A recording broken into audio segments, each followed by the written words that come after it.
Hello, and thank you for coming to the 10th annual Lake County Film Festival. This is the Q&A for This Woman's Work shorts program, and we have one filmmaker here with us tonight, Nicole Bazine, who directed and wrote Modern Horror. How you doing, Nicole? Hi, good. How are you? I'm doing pretty good. Today is the day of politics. And when I made this schedule, could never have known that yesterday would be such a momentous day. But it's been great talking to everybody. And this is a political program, right? Because women in the workplace is a political statement. But also another one that I kind of casually put in there is, and I know some people dispute this, but sex work is work, right? Mm-hmm. So I thought it was really important to, when I saw your film, to put it in this program. Yes, it was very fitting inclusion. Thank you. And right next to Rosie the Riveter, Yeah. Right it on. makes perfect sense to me. Definitely. The first thing I usually ask is, where did you find the story? Where did you find her story? Yeah. So the story is that of Andrea Warehun, and she was a escort in Toronto for a few years in her early 20s. And then around that time, she and I became friends IRL.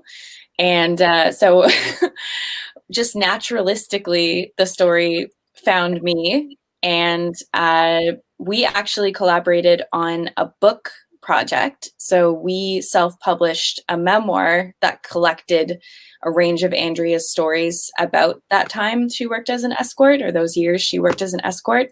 And I illustrated the book through a series of portraits of her. So that became, and then my background is as a filmmaker and visual artist.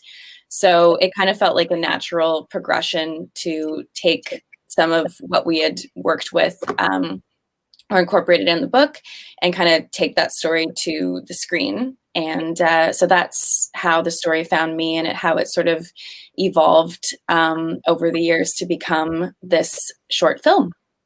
How many stories are in the book, and how did you choose which ones to incorporate into the film? That's a great question. There were 27 short stories in the book, and we actually are working on an expanded edition of the book that's coming out in 2021. So it has a whole range of new stories because after Andrea retired from escorting, she subsequently ended up starting to work as a stripper and did that for a few years. So now she has sort of part 2 of the memoir, which is the stripping years. And those will have new photographs by me as well. So that's coming out in 2021. So, but in terms of the stories from the initial book that inspired the short film, really a starting point for me is when we were touring the project around, I noticed that a lot of audiences were really connecting to a particular section in the book, which is where we compiled some escort reviews that were actual reviews Andrea had received. So they were from message boards, and they were reviews that men wrote about her sexual performance. And what Andrea found when reading them was that they were highly fabricated, and many of them kind of read as if they were kind of like a erotic, romance novel or like fan fiction account of what had actually happened in the appointment, as she recalled it. So yeah, we found that seems like something that had a lot of audience interest, because typically we would find that people had either like never heard of escort review boards before, so they found it kind of funny because it feels like, in the modern age we have Yelp reviews or what have you. So it's like, oh, is there a Yelp review type thing for escorts? That's kind of funny. But then some of the sex workers that we had encountered would, typically have sort of a groan of recollection or groan of recognition about these boards existing, and be like, oh God, the review boards. So it felt like they always got a reaction one way or another. And that kind of seems like an interesting way to think about making a film that's about the modern horror, about, one woman's perspective on what doing that job is like right now. So yeah, that kind of became the starting point. And I think in a broader way, when you think about reviews and you think about the idea of the he said, she said dynamic of this, where, you know, you've got these message boards, there are these reviews, these accounts written by men that are from their perspective.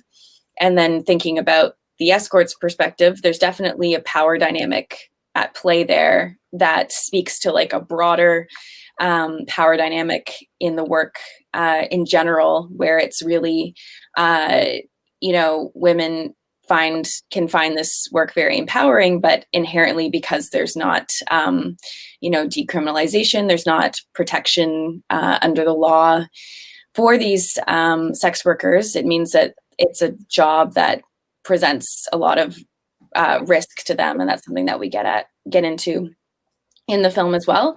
So yeah, that's some of like the main threads that are pulled in from the book. And Andrea shares some of her experiences of like, you know, feeling vulnerable in an appointment, but also the kind of appointment with someone respectful that makes her feel really empowered. So we try to represent sort of both sides of it. Cool.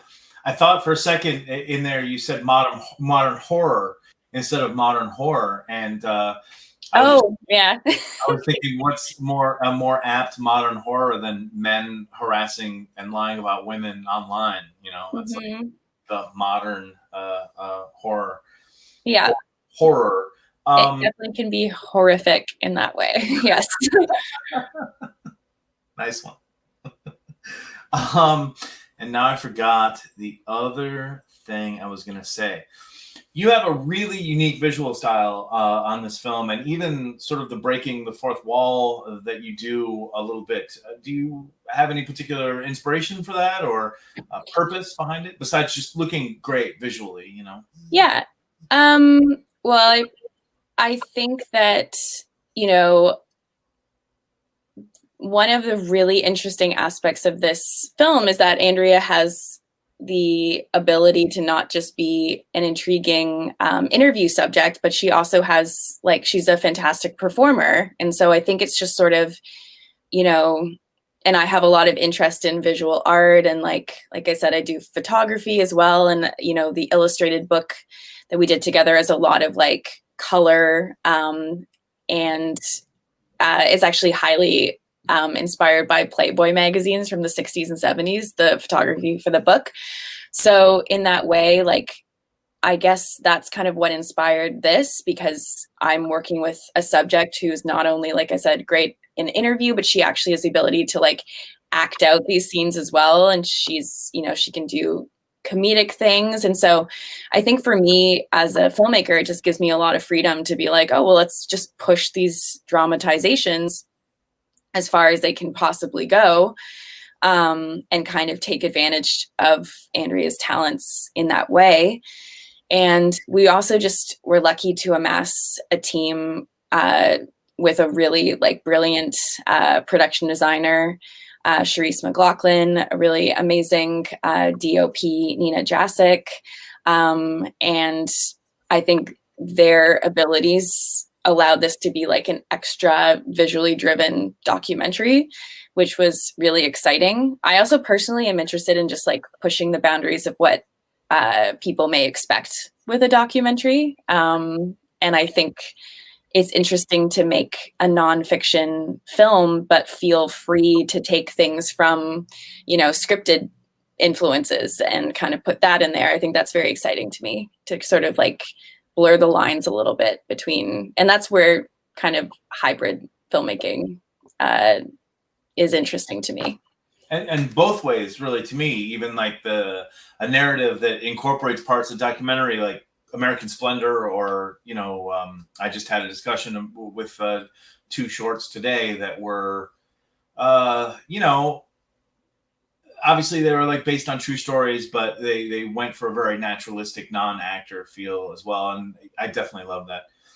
I love American Splendor. So that's a great reference. Yeah. And I love the creativity in a film like that, and how it's so like, it's so meta and like multi-layered, and and it also does a great job of lifting a comic book like off the page and onto the screen. And I think like, yeah, I love to see how creative people can be and not feel restricted by particular modes. I feel like it's on easy mode. I think if you read American Splendor, it's like it would be hard to make a horrible movie out of such fantastic stories and a fantastic character. But instead, they just take it somewhere else completely, which really adds on, something even greater onto the book. The lighting is amazing. There's so many great shots. The production design and even just down to the typography is so cool. And your voiceover and your voiceover work. It's I don't know. It's great.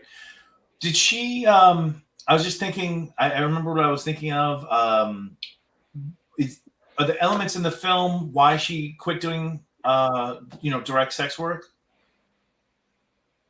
Oh, like does she mention that in the film? Oh, well, no, I'm just curious. You like mentioned outside of that, why? Okay. Stripping, and I was curious if it was the negative experiences in the film, or I know that I don't know if Fossa Sesta. Oh yeah. She's in America, right? You're in Canada, but she's from here. Is that right? Actually, we're both in Canada and from Canada. Yeah. So luckily, Sesta Fosta is not relevant a threat here, but obviously things could be better here as well, in terms of the efforts towards decriminalization. But yeah, actually, the reason she had transitioned out of the work, and this is something that she writes about in the Modern Horror book, was because she had signed a contract with her mother, who, upon finding out about Andrea's secret or no longer secret job, had asked that she promise to quit by her next birthday. So she had written a little contract and signed it with her mother, and that's what led to her stopping escorting. So then she had some other jobs after that. She worked on a farm at one point, and then eventually ended up working as a stripper. So that was sort of how that happened. And her mother was supportive ultimately of the stripping. So and that's something she'll be writing about in the new book as well. And post-COVID? Oh yes. So essentially, COVID's obviously disrupted the strip club environment. And so that resulted in another career change, but not of her own choice. So yeah, that's led to, we have the clubs currently closed in Toronto where we live. Yeah, and so now she's kind of alongside her creative endeavors, because like I mentioned, she's writing this new upcoming book. She is endeavoring to do this sort of contactless sex work now. And we are working on a new film coming out in December that's all about that transition out of the strip club and into contactless sex work. Fantastic. We will definitely be looking for that. Please do. Yeah. Well, is it going straight online, or are you trying to play festivals? Yeah, it's actually, so there was a really great initiative that happened called the CBC Creative Relief Fund. So the Canadian Broadcasting Corporation put out a call for artists to apply to this relief fund and then be able to make projects during this time. So this new documentary is one of those projects. So it's been funded by CBC, and so it will come out through their channels. So it feels like modern horror is really going mainstream because we are on our national broadcasting channel now, and then we've got this new book coming out with Penguin Random House Canada. So it's been an interesting transition. And the reissue of the original book is out now? So that's because it's actually an expanded edition. So there's like the stripping stories are another edition. So it's going to take a little time to make, but that's actually coming out in 2021. Okay, cool. Yeah. Or well, I should say 2021 is not that far off, but it's going to be fall 2021. So we're looking at about another year before you can get your hands on a copy of the new book. But if you're interested, please, I guess, mark your calendars somehow. Great.